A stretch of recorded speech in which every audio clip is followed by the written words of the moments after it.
All right, so I watched The Boys season 4, episode 6. I know what episode we're on.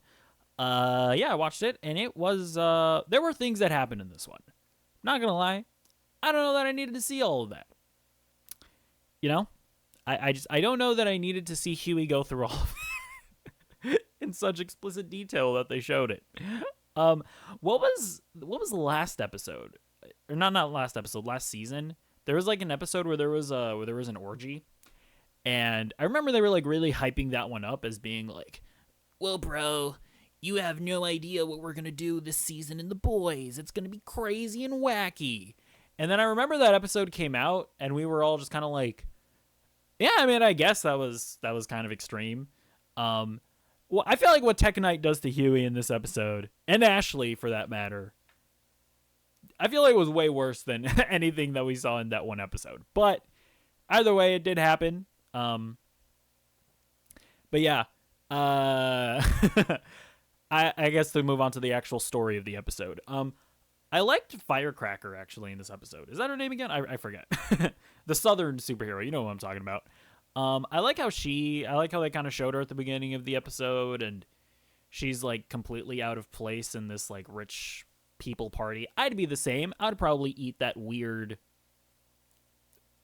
cone shaped thing and I'd be like, ew, gross. This is too rich for my palate.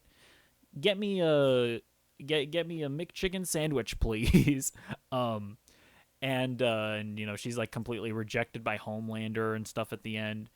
And then I think I thought it was interesting at the end of the episode how she doesn't tell Homelander the complete truth, and I thought that was interesting because she's obviously trying to make herself seem better.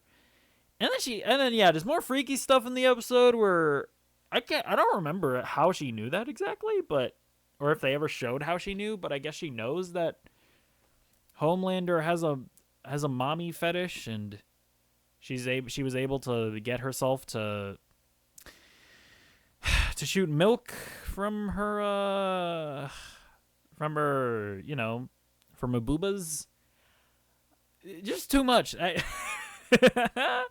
um, but yeah, I guess now she kind of probably has him under her thumb because she's able to serve that the girl from the Karate Kid role that lady filled in the first season. It really comes around full circle, doesn't it? But I guess shout out to Firecracker or whatever. Also interesting, it seemed like she was kind of receptive to Annie's apology. It's one of those things where it's like, I'm sure I think Annie was meant what she was saying, right? But she obviously still had to knock her out. So that was a cute little moment between them as well. But then also on Sage's part, it was interesting that yeah, when Mother's Milk shot her, I actually thought she died for a second there, and then I remembered that her brain regenerates. But the fact that then the fact that it like lobotomizes her was hilarious, and yeah, she goes back into the party and just starts eating the cake, which is really funny.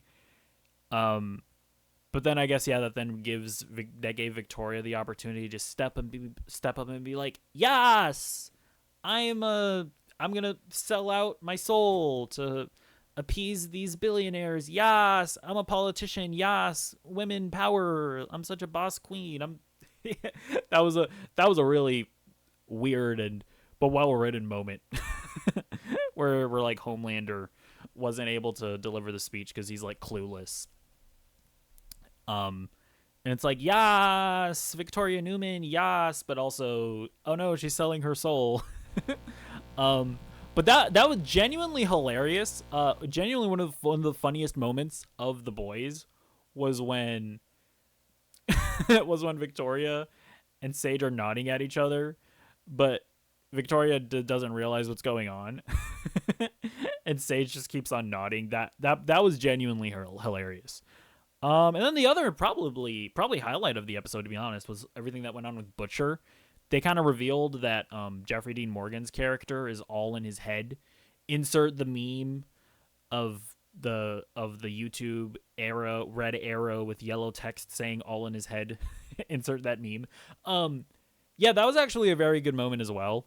I'd heard. I'll be honest, I never really caught it But a couple episodes ago, I did hear the theory that Jeffrey Dean Morgan was in his head.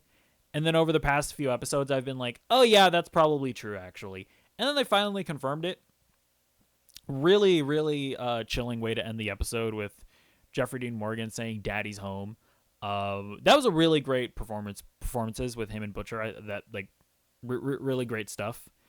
And yeah, it seems like Butcher is just really going bad. It seems like he probably is going to get Samir to make that virus. I suspect that we're gonna see Butcher just completely go off the deep end. That's my guess, just because it seems obvious that they're going in that direction anyway, that we're going in a bit of an X-Men direction.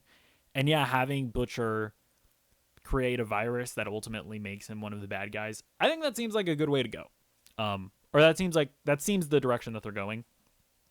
Like, I know there's been a bit of a push and pull between like, oh, are they going to save Butcher's soul, or is he going to go bad or whatever? Is he going to revert to his true self? My prediction is that they are actually going to have Butcher go through with making the virus, and he is essentially going to become a villain in the story. That's my guess, though. I don't know that for sure. Really sad stuff with Kamiko as well. The fact that she feels like she needs Frenchie, so she's just going to be like harassing him in prison. That was just really sad when she like wrote on the piece of paper that she has no one else. It's like, that's not true. You could be talking to Starlight probably, although she has her own shit. You could be talking to MM, although he has his own shit. Okay, I realize that she probably is alone, or she feels alone, but yeah, that's really sad. But yeah, overall, I thought this was a super solid episode.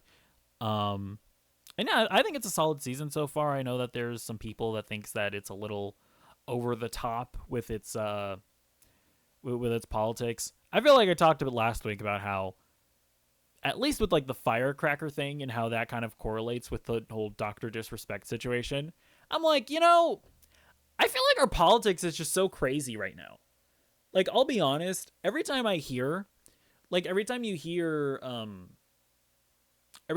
word woke, it immediately makes me cringe, right?